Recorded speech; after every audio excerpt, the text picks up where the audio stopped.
And yet another video about ham radio from the Nomadic Ham. Hello everyone. And so I want to show you something called a Midland Syntek II.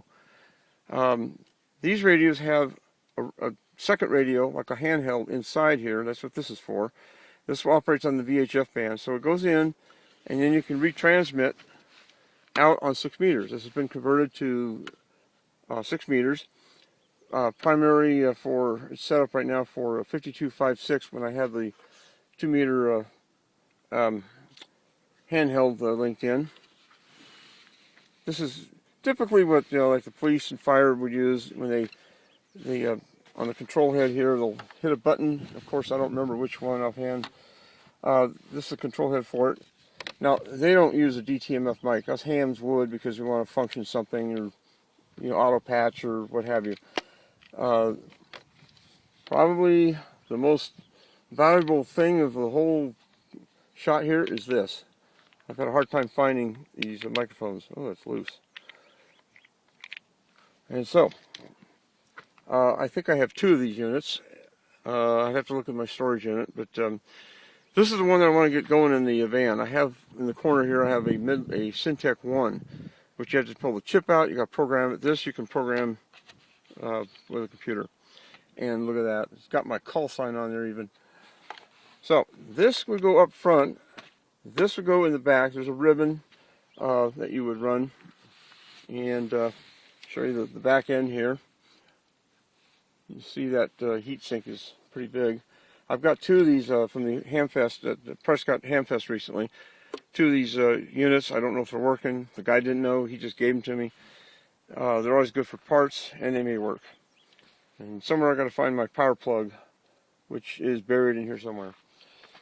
Oh boy, someday I'll be organized.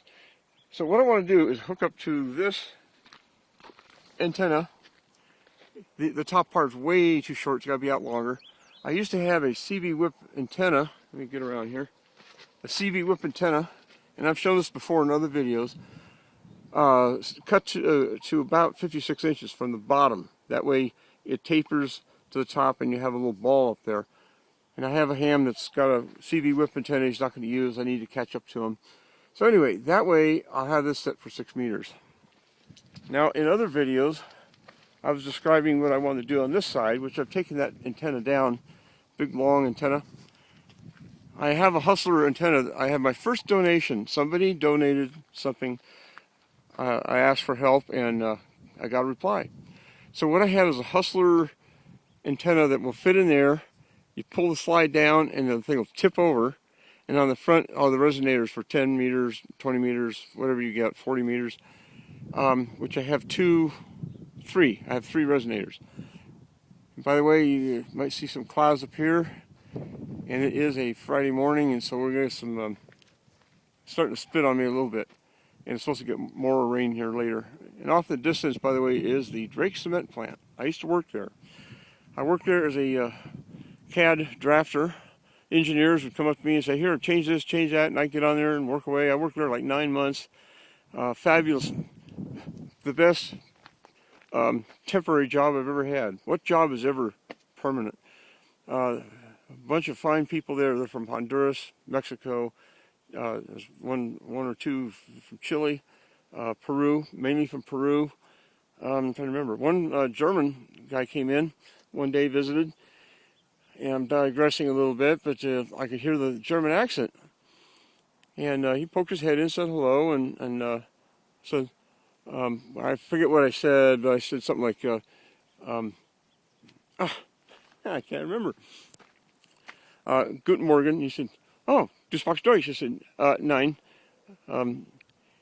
Yeah, oh boy, it'll come to me later. Oh boy, I'm getting old. Can't remember things. Es geht mir gut zu Ihnen lernen. That's what I said. It's good to, pleased to meet you. Es geht mir gut zu Ihnen lernen. Oh, he was happy. He took off, and so we have a German running around there, or they did, because they bring in this equipment from Germany, from China. Oh yeah, we have some young guy from China, and Peru, and a few other places. But they work through a company in Texas. Now you talk about a mix of accents. So anyway, it was a fun place to work at. They carried out their decimal places to the, like, where's my hand? From here to there, in accuracy. 1/256th accuracy. And so anyway, too bad they don't have more work. Too bad they're not building more. It was a great place to work at. And it's out here way north of Palvin. And what they have is a railroad that comes through in the back. So it brings in the ore, or they can ship the ore out. The highway's behind me here. What they lack is an airport. They have a heliport for emergency, because we're so far away. Ambulance take forever to get out here. And they have had to do that. People get injured. They have a helicopter come out and get them and take them to the hospital. So anyway, they crush the rock, different ore for different crushing material for construction, different size, pebbles to boulders. Load on the train, off goes the train. And if you were to go walk over, I can't see my hand, walk off that way a short distance, you'd be able to see the train coming in. And while I'm at it, off that way is Mangus Mountain. Okay, I don't want to go on too long with this. I just want to mainly talk about the 6-meter radio. And just show you a little overall view of my camping spot. And I thought it'd be sunny today, but that's why I parked next to the tree. Sunset is off in by that hill. Just to the left of the hill is where the sun sets. Okay, that's it. Let's get going here. I got some things to do in town.